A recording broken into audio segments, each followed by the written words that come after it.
Bonjour, dernière présentation et pas des moindres, une intervention que personnellement moi j'attends avec impatience parce qu'elle va être présentée par un as de l'ALR maghrébine et africain parce que depuis un certain moment on est fier de voir des collègues, que ce soit du Maroc, que d'Afrique, que d'Algérie, que de Tunisie dans des sociétés savantes internationales et qui nous représentent, que ce soit en anglais ou en français. Et parmi eux, mon ami Dr Nourdine Bouarrouj, d'une ville aussi qui est très chère à mon cœur, qui est la ville de Constantine. Dr Bouarrouj, il a plusieurs casquettes. Il est bien sûr spécialiste en anesthésie et réanimation. Il est en traitement interventionnel de la douleur. Il a beaucoup de diplômes en échographie et en écoguidage. Il est le président du club des médecins anesthésie-réanimateurs et cofondateur et directeur du JARC et du master class de formation en anesthésie loco-régionale. Alors, beaucoup de choses. Il y a aussi, particulièrement cette dernière année, beaucoup de vidéos extrêmement didactiques avec la technologie Doodle. C'est un plaisir et un honneur de te recevoir, cher ami, et à travers toi, la chère Algérie. Bonjour, Sénotine. Bonjour, chers amis et confrères. Bonjour, professeur Hassan Habib. De prime abord, je tiens à vous remercier de m'avoir invité afin de présenter l'anesthésie loco-régionale éco-guidée en période Covid-19, intérêts et spécificités. De la vie générale, le Covid-19 a complètement bouleversé le monde. Le monde médical n'échappe pas à cette règle, particulièrement les médecins anesthésistes réanimateurs qui se trouvent comme acteurs indéfectibles lors de cette pandémie. Leur pratique quotidienne s'en est trouvée complètement bouleversée. En fait, l'exposition des médecins anesthésistes réanimateurs à l'intubation les a exposés en fait à des risques donc qui sont de 6,6 fois plus que les autres praticiens qui ne sont pas exposés à l'intubation. Alors, nous avons assisté ces derniers mois à une mobilisation sans précédent des sociétés savantes qui se sont attelées à publier des textes et des recommandations pour la pratique concernant le Covid-19. Ainsi, les deux principales sociétés savantes spécialisées en anesthésie régionale, en l'occurrence l'American Society of Regional Rehabilitation, pour la pratique concernant le Covid-19. Ainsi, les deux principales sociétés savantes spécialisées en anesthésie régionale, en l'occurrence l'American Society of Regional Anesthesia et l'European Society of Regional Anesthesia, ont publié le 31 mars dernier un document conjoint. Donc, il s'agit de recommandations pour la pratique concernant les blocs périphériques ainsi que pour la rachianesthésie et la péridurale. En période, évidemment, en période de Covid-19. En fait, l'une des premières recommandations et la principale recommandation, c'est que l'anesthésie loco-régionale doit être préférée à l'anesthésie générale. Donc, dans tous les cas où on peut se passer de l'anesthésie générale, il est recommandé de préférer l'anesthésie loco-régionale. L'autre recommandation, c'est qu'il est recommandé en fait d'utiliser le guidage échographique pour les blocs nerveux périphériques et pour l'écho-repérage. En fait, les avantages de l'ALR sont multiples. Ils peuvent être spécifiques au Covid-19 comme ils peuvent ne pas être spécifiques au Covid-19. Alors, l'un des premiers avantages, en fait, l'anesthésie loco-régionale permet de limiter l'exposition du personnel de santé au Covid-19. Alors, en diminuant la ventilation mécanique et les complications de celle-ci, en diminuant le temps d'hospitalisation en soins intensifs et urgences, en diminuant le temps du transit en unité de soins post-interventionnels, diminution du nombre du personnel soignant. Elle évite également l'accès ainsi que la manipulation des voies aériennes et donc éviter toute technique génératrice d'aérosols. Le deuxième avantage, c'est que l'anesthésie loco-régionale éco-guidée permet d'éviter le risque des complications post-opératoires du malade. Le risque respiratoire chez les patients aux poumons infiltrés devrait être évité. On évitera également les effets néfastes de l'anesthésie générale, tels que nausées et vomissements. Et enfin, on évitera d'exposer les patients chez qui l'anesthésie générale peut être particulièrement dangereuse. Enfin, un autre aspect de la pandémie du Covid-19. Donc, l'anesthésie loco-régionale devrait permettre en fait de limiter l'utilisation des produits anesthésiques en salle d'opération. Donc, cet autre aspect de la pandémie est la demande sans précédent de médicaments anesthésiques pour les soins intensifs qui a réduit l'offre de médicaments pour l'anesthésie générale.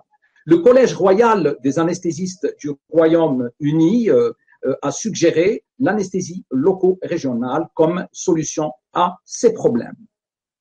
Alors, il y a évidemment d'autres avantages qui sont indépendants du Covid, tels que la diminution de la douleur, diminution des besoins en opiacés, ainsi que les effets secondaires des opiacés, l'amélioration de la récupération et la limitation de certaines complications courantes, telles que les nausées, les vomissements.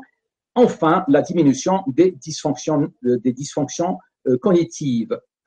Concernant la conduite de l'anesthésie loco-régionale éco-guidée, nous aurons en face soit à des malades Covid-19, et la conduite sera donc une anesthésie loco-régionale avec un protocole habituel, ou en face d'un patient Covid-19 dont on va voir les différentes recommandations. En fait, ce qu'il faut savoir dans la vraie vie, dans la pratique courante, c'est que le Covid, on peut avoir un Covid-19 négatif, positif ou un cas suspect. Alors, ce qu'il faut savoir, comme je disais, c'est que si la propagation communautaire de Covid est importante, tous les cas peuvent être présumés Covid positifs. Donc, on aura tout le temps des malades présumés Covid positifs.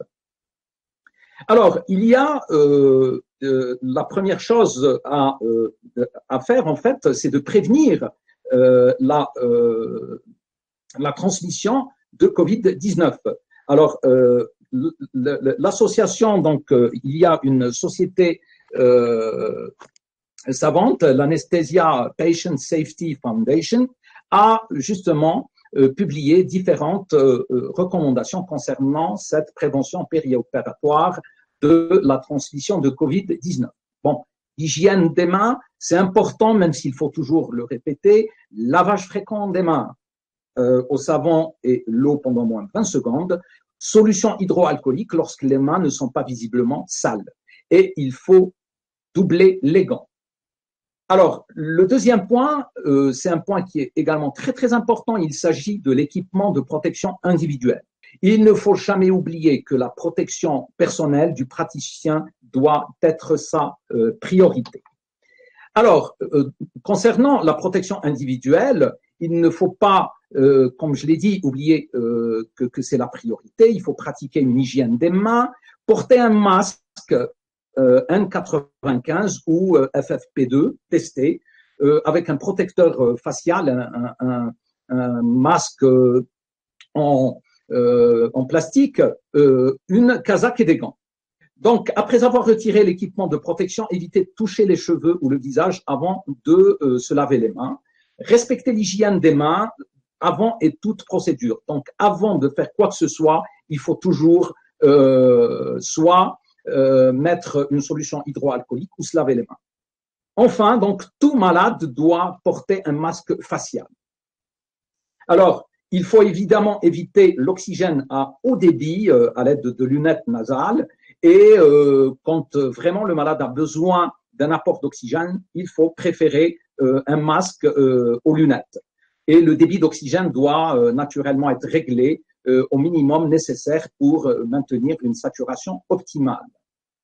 Alors, je m'arrêterai un petit peu sur ce point, mettre et enlever un équipement de protection individuelle.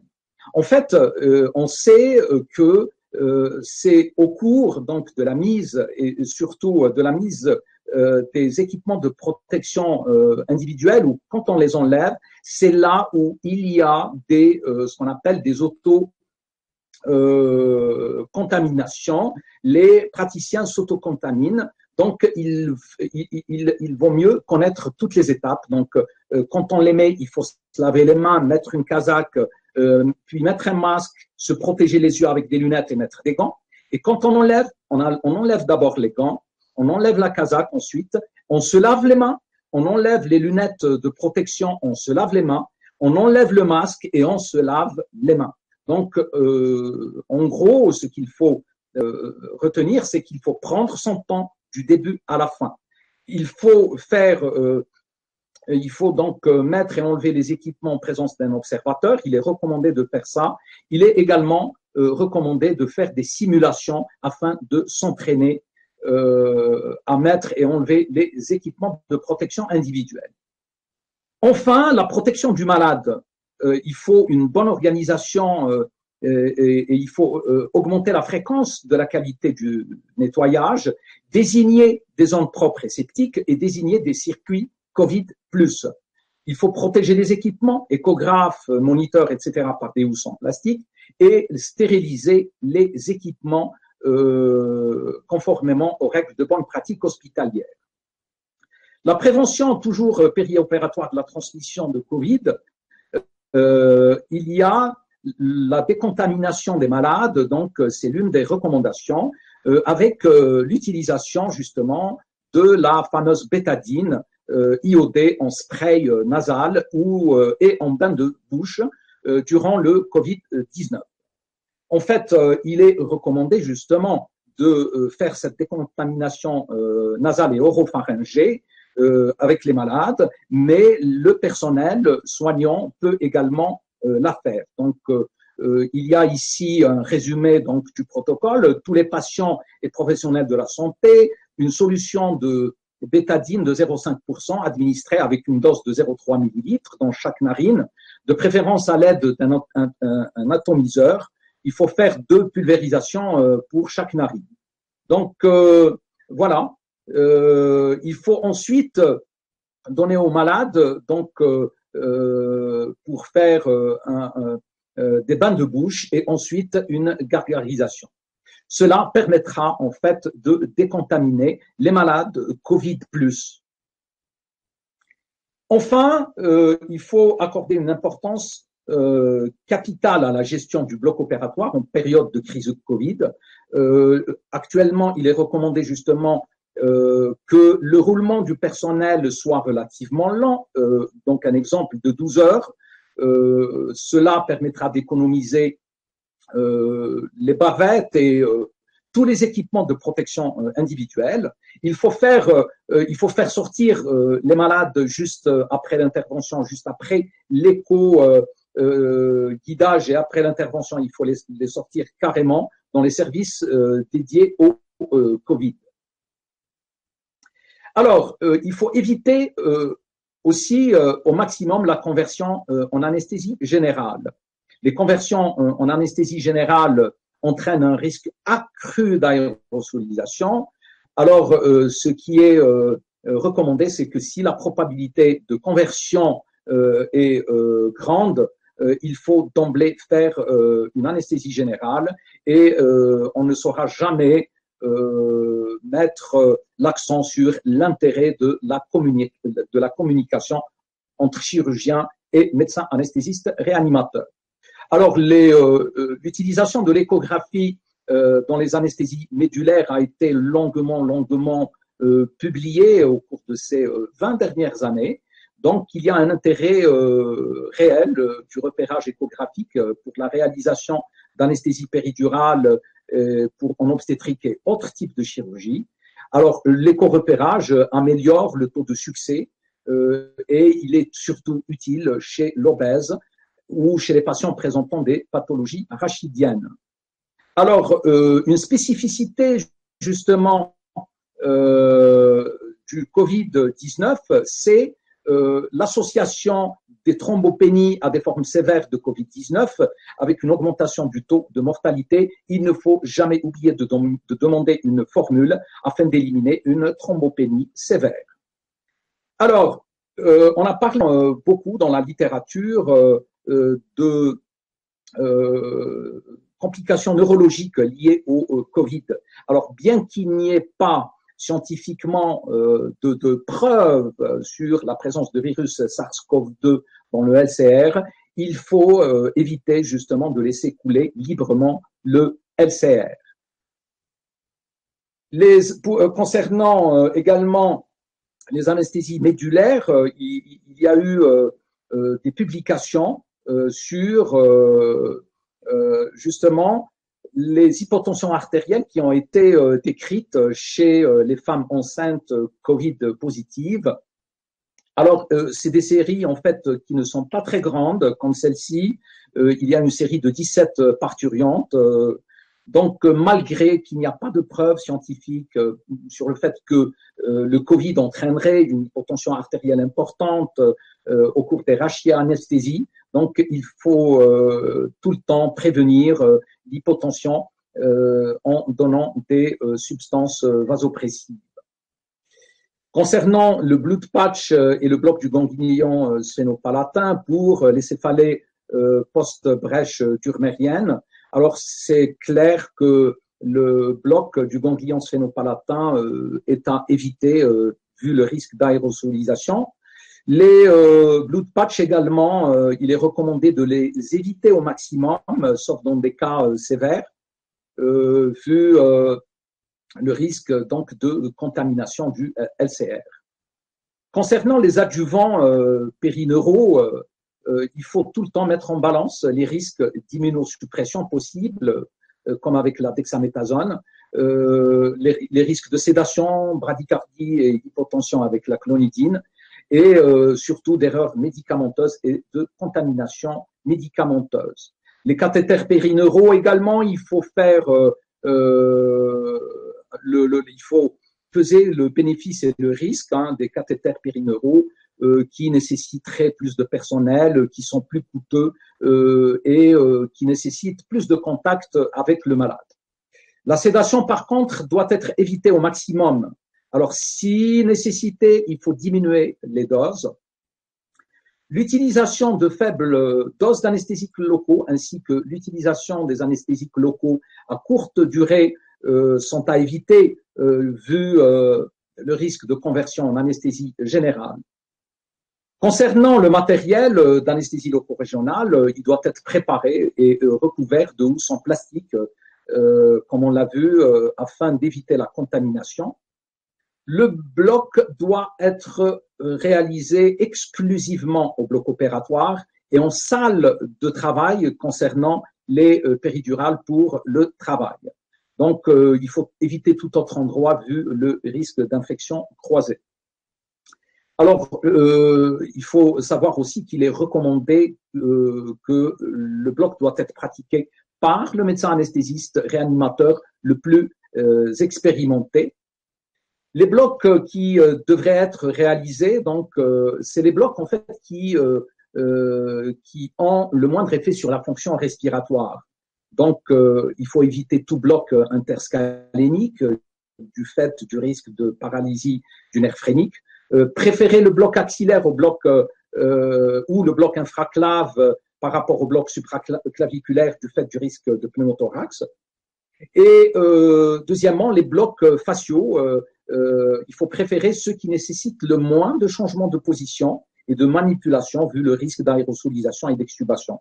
C'est pour ça qu'il faut actuellement éviter de pratiquer des ESP blocs et de blocs paravertébraux sous anesthésie générale et préférer plutôt des TAP blocs, des QLB, des blocs ilio-inguinaux et les blocs des grands droits.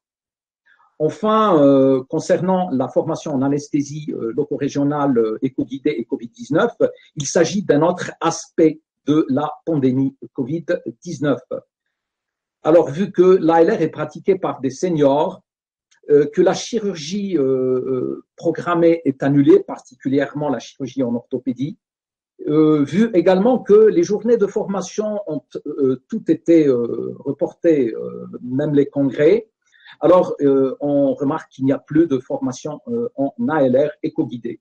Les solutions alternatives sont les suivantes, les webinars, comme on est en train de faire aujourd'hui, mais surtout, j'insisterai sur les plateformes de e-learning qui permettent en fait un tracking des apprenants.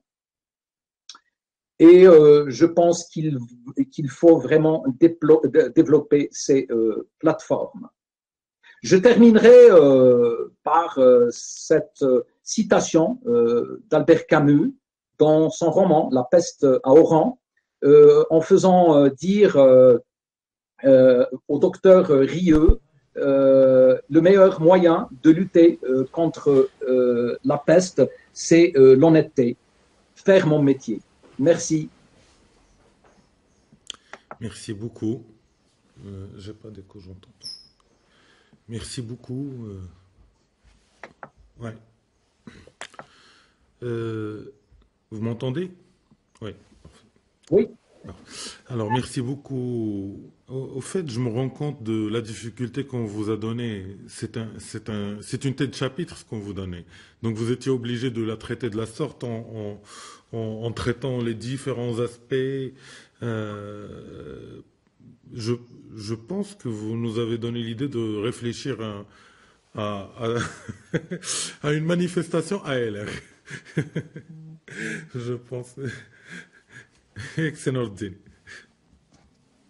Oui, tout à fait. En fait, il y a beaucoup d'aspects de la pandémie de Covid-19 qui ont bouleversé notre manière de voir les choses et ça a tout bouleversé en fait. D'accord. Alors, j'ai pour le moment deux questions. La première est de mon ami aussi, le docteur Philippe Mavungo, qui est membre du conseil de la WFSA et du board africain. Par rapport à la gestion de la sédation pendant une ALR, chez un patient Covid positif, et aussi, très très importante question, la gestion de l'échec d'une ALR chez ces patients-là.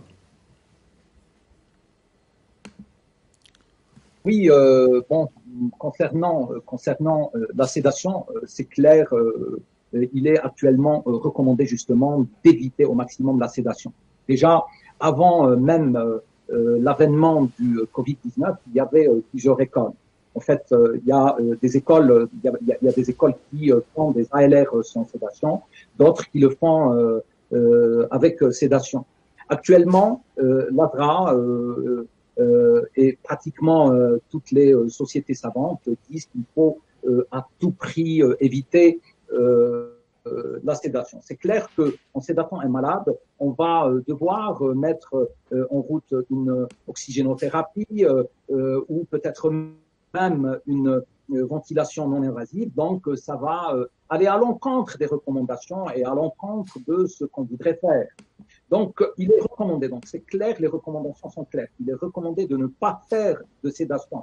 Si on est obligé de sédater un malade, il vaut mieux donner des doses peu importantes afin d'éviter que le malade ne s'endormisse complètement et afin justement d'éviter le recours à l'oxygène et au risque d'aérosolisation.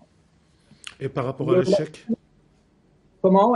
Par rapport à l'échec. Justement, ou à l'échec. Et justement, j'ai insisté beaucoup sur justement ce qu'il faut et ce qu'il ne faut pas faire pour éviter justement les échecs. Il est recommandé justement que l'anesthésie loco-régionale soit faite par quelqu'un de non, mais comment gérer l'échec? Vous avez insisté sur la prévention de l'échec, mais si on a un échec d'ALR?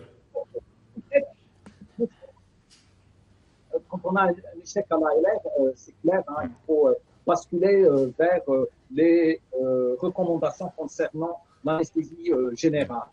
Alors, personnellement, ce que je fais, c'est que je me prépare à tous les coups, je me prépare pour une anesthésie générale.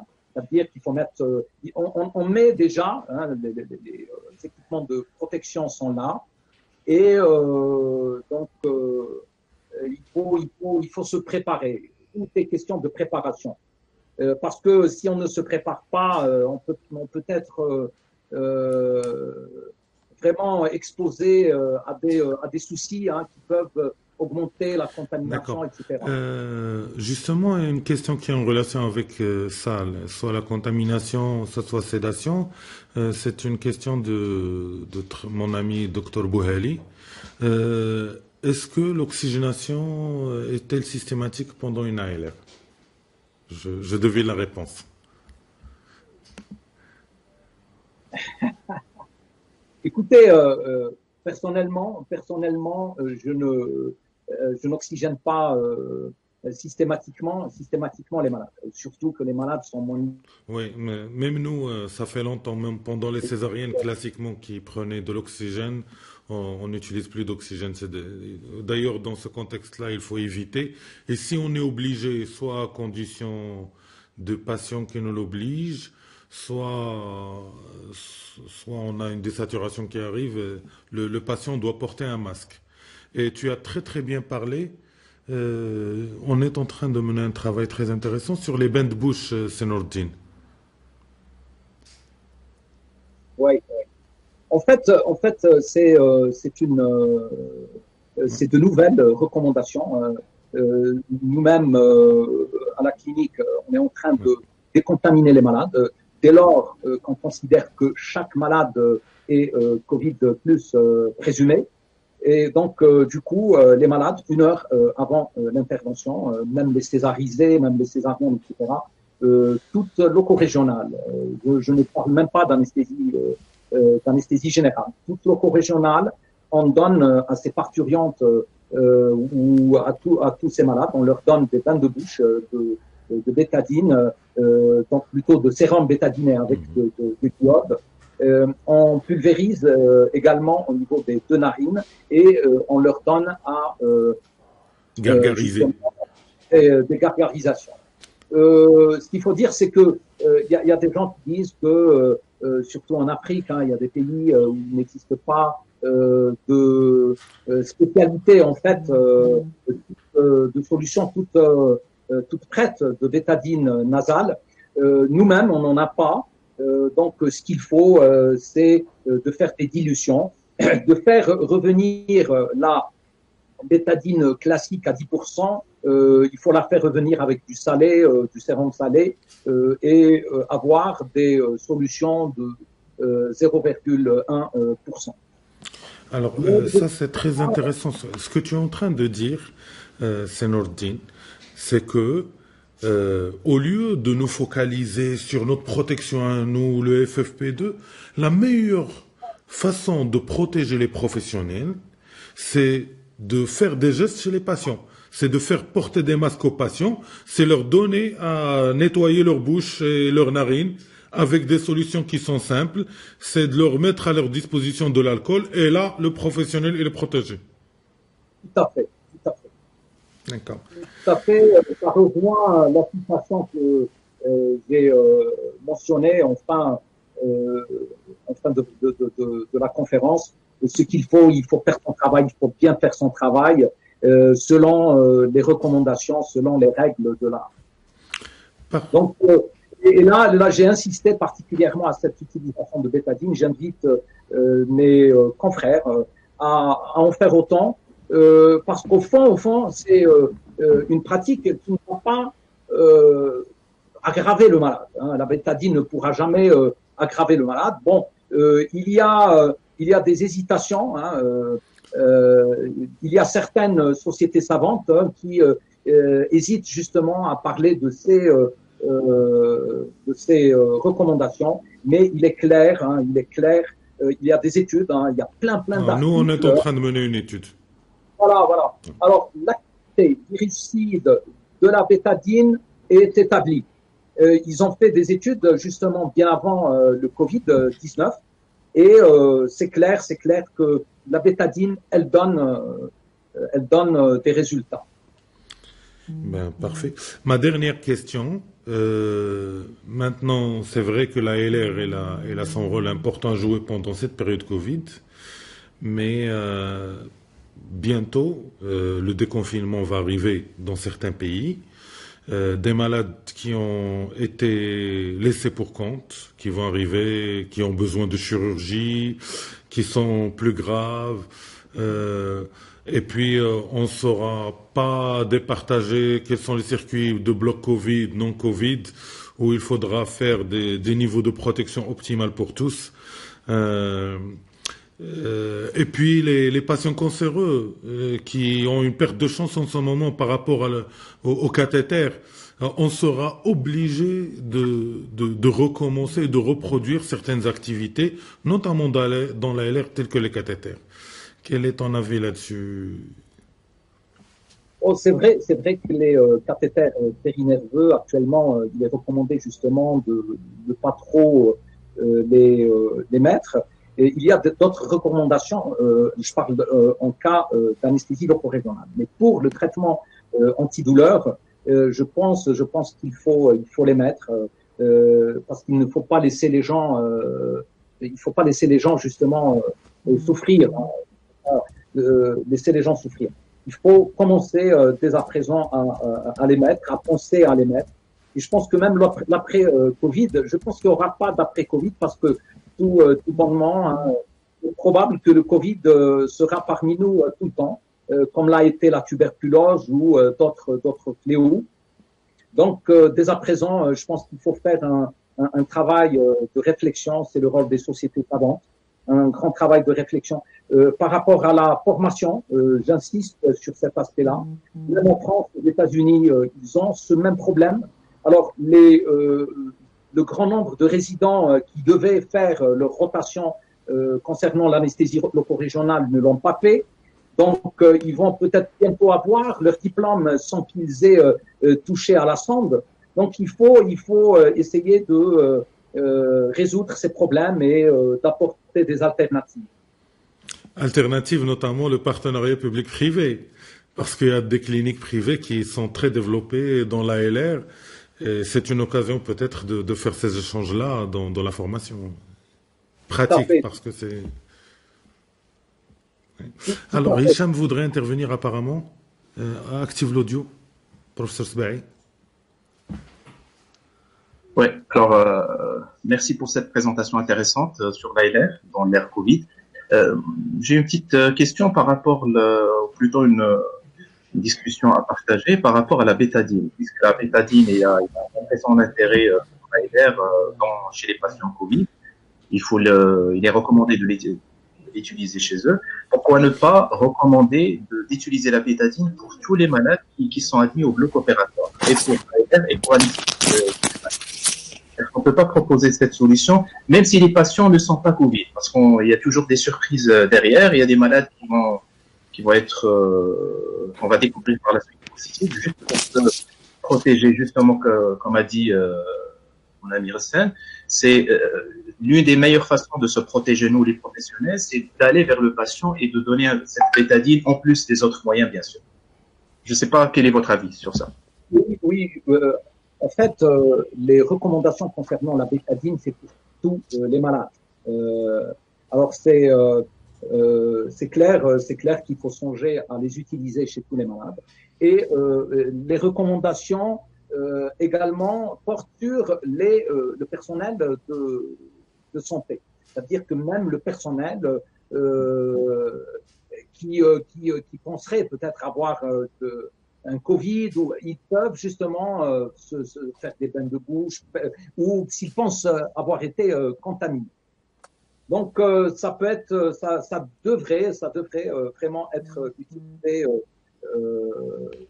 chez tout malade, à mon avis chez tout malade qui entre au bloc opératoire. Mais concernant les malades Covid ou pas Covid, nous on a régler cette problématique, hein, et c'est en se fiant justement aux recommandations de l'ASRA et de l'ASA. Hein, ils disent que dans un contexte Covid, chaque malade devrait être considéré comme étant présumé Covid+. Donc, du coup, tout malade qui entre au bloc opératoire, il faut faire attention afin de ne pas se contaminer et contaminer le personnel du bloc opératoire et les malades. Ouais. D'accord. Ihab, tu voulais intervenir? Dernière intervention. Oui. Merci, professeur Bouarouche, pour la qualité de cette présentation. En fait, ce qu'on peut résumer, c'est que même si on fait de l'anesthésie loco-régionale, on n'est pas à 100% à l'abri, comme ça a été véhiculé par certains messages. Ça veut dire l'anesthésie loco-régionale, il y a moins de risque de transmission. Non, comme vous l'avez dit, vous aviez raison, c'est pas vrai. Il faut faire les mesures barrières, continuer à nous protéger du patient, parce que le patient va continuer à respirer dans la salle. Le fait de ne pas s'exposer à l'intubation diminue, c'est vrai, le risque, mais le patient va continuer à respirer dans la salle de façon continue pendant l'intervention, comme vous l'avez dit, et donc le risque toujours de contamination persiste. Tous les anesthésistes, réanimateurs, anesthésistes doivent être conscients de l'importance de garder la bavette pour le patient, de faire les mesures que vous avez, même si c'est à discuter avec la bétadine, mais c'est toujours mieux que rien. Je préfère faire ça que ne rien faire et dire je n'ai pas le produit. Je pense qu'à chaque structure de s'adapter et de privilégier dans tous les cas l'anesthésie loco-régionale lorsqu'elle est possible durant tout acte chirurgical, quoi. Tout à fait, oui. La bétadine, bon, vous avez raison de dire qu'il faut discuter. Il y a beaucoup de choses, il y a beaucoup de choses à faire. Mais partant, comme je l'ai dit tout à l'heure, hein, partant du fait que elle est anodine, en fait, la bétadine est anodine, il vaut mieux la mettre que de ne pas la mettre. Voilà. Merci beaucoup. Merci. Alors, merci infiniment. On n'en s'en lasse pas, mais je pense, c'est pas Massamba si veut dire un dernier mot avant de donner la clôture. Au fait, Monsieur Abdelhakim Yousf est à Jeddah. Allô? J'ai l'impression que Allô? ça y est, la Allô? rupture de Jean est passée pour lui. Oui, Massamba. Allô? Oui, alors, Oui. Oui, non, mais je ne veux pas, comme effectivement on a avec les problèmes techniques, et bravo hein, pour arriver à avoir pu maintenir avec prouesse, donc quand même les choses d'une façon différente dans mon